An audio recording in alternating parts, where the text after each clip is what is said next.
Hello guys, ഞാനിന്ന് കുറച്ച് ചരടൊക്കെ ഇട്ടാണ് കേട്ടോ വന്നിരിക്കുന്നത്. അപ്പം നമ്മളിന്ന് സ്ലിംഗ് ബാഗാണ് ഉണ്ടാക്കാൻ പോകുന്നത്.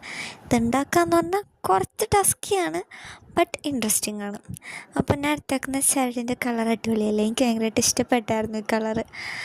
അപ്പം ഇതിന് ഫസ്റ്റ് നമുക്ക് ചെയ്യേണ്ടതെന്ന് വെച്ചിട്ടുണ്ടെങ്കിൽ നമ്മളൊരു 150 സെൻറ്റിമീറ്റർ ലെങ്ത്തിൽ നമ്മൾ ഈ ചരട് കട്ട് ചെയ്തിട്ട് ആദ്യം ഒരെണ്ണം ജസ്റ്റ് 2 ചെയറിലോ അല്ലെങ്കിൽ നമുക്ക് എവിടെയെങ്കിലും വർക്ക് ചെയ്യാൻ പറ്റും ഇത് നമ്മൾ ഫുള്ള് ചെയ്യുന്നത് നമ്മൾ കുറേ നോട്ട്സ് വെച്ചിട്ടാണ് നമ്മൾ ചെയ്യുന്നത്. അപ്പോൾ ഈ നോട്ട്സ് നമുക്ക് കെട്ടാൻ പറ്റിയ രീതിയിൽ നമ്മൾ എവിടെയെങ്കിലും വെക്കണം.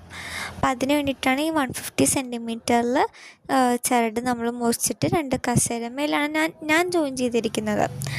എന്നിട്ട് പിന്നെ ഒരു 340 സെൻറ്റിമീറ്റർ അല്ലെങ്കിൽ ഒരു 360 സെൻറ്റിമീറ്ററിൽ 24 കൂടി സെപ്പറേറ്റ് നമ്മൾ വേറെയും കട്ട് ചെയ്തെടുക്കണം. എന്നിട്ട് 24 ഈ 150 സെൻറ്റിമീറ്ററിൽ നമ്മൾ കട്ട് ചെയ്ത ചരടുണ്ടല്ലോ അതിൽ നമ്മൾ അറ്റാച്ച് ചെയ്ത് കൊടുക്കണം. ബാക്കി നിങ്ങൾ വീഡിയോയിൽ കാണുമ്പോഴത്തേക്ക് നിങ്ങൾക്ക് മനസ്സിലാവും. അതിൻ്റെ ഇടയ്ക്ക് എൻ്റെ അമ്മ ഗോസിപ്പ് പറയാൻ വേണ്ടി വന്നിട്ടുണ്ട്. എൻ്റെ അടുത്ത് അത് കണ്ട ഇത് കണ്ടെന്നൊക്കെ ചോദിച്ച് ഫോണിൽ ഓരോന്ന് കാണിച്ചോണ്ട് വന്നതാണ് എൻ്റെ സമയം കളയാൻ വേണ്ടിയിട്ട്. അപ്പോൾ നമുക്ക് നമ്മുടെ പരിപാടിയിലോട്ട് കിടക്കാം. അങ്ങനെ ഞാൻ 24 ചരട് ഞാൻ മുറിച്ചത് 360 സെൻറ്റിമീറ്ററിൽ കട്ട് ചെയ്ത 24 ചരട് ഞാൻ നേരത്തെ കസേരയിൽ അറ്റാച്ച് ചെയ്ത ചരടുമേൽ ഞാൻ കെട്ടി വെച്ചിട്ടുണ്ട്. അതിന് ശേഷം ഇതിന് കെട്ടേണ്ട ഓരോ നോട്ട്സ് ഉണ്ട്. സ്ക്വയർ നോട്ടാണ് ഞാൻ ഇപ്പോൾ കെട്ടിക്കൊണ്ടിരിക്കുന്നത്. സ്ക്വയർ നോട്ട് ആ 24 കെട്ടണം.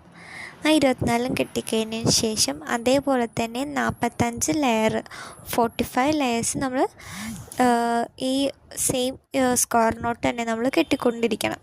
45 ലെയർ കഴിഞ്ഞ് കഴിയുമ്പോഴത്തേക്കും നമുക്ക് നല്ലൊരു പാറ്റേൺ ഉള്ള സംഭവം നമുക്ക് കിട്ടും. ഇത് ഒരിക്കലും നമുക്കൊരു 1 ഡേ കൊണ്ടിട്ടോ അല്ലെങ്കിൽ 2 ഡേ കൊണ്ടിട്ടോ നമുക്ക് ചെയ്ത് കംപ്ലീറ്റ് ആക്കാൻ പറ്റില്ല കേട്ടോ. ഞാനിത് കംപ്ലീറ്റ് ആക്കിയത് 3 മന്ത്സ് എടുത്തിട്ടാണ്. കാരണം നല്ല കഷ്ടപ്പാടാണ് ചെയ്തെടുക്കാൻ വേണ്ടി. അപ്പോൾ നമ്മൾ ആ നോട്ട് ഫുള്ള് കംപ്ലീറ്റ് ആകുമ്പോഴത്തേക്കും നേരത്തെ കണ്ട ഒരു പാറ്റേണിലാണ് നമുക്ക് കിട്ടുക. അത് കഴിയുമ്പോഴത്തേക്കും ബാഗിൻ്റെ 2 സൈഡും നമ്മൾ ജോയിൻ ചെയ്യണം. 2 സൈഡും തയ്ച്ചാലാണല്ലോ നമുക്കൊരു ബാഗായിട്ട് കിട്ടുള്ളൂ. അപ്പോൾ 2 സൈഡും തയ്ച്ചെടുക്കുക.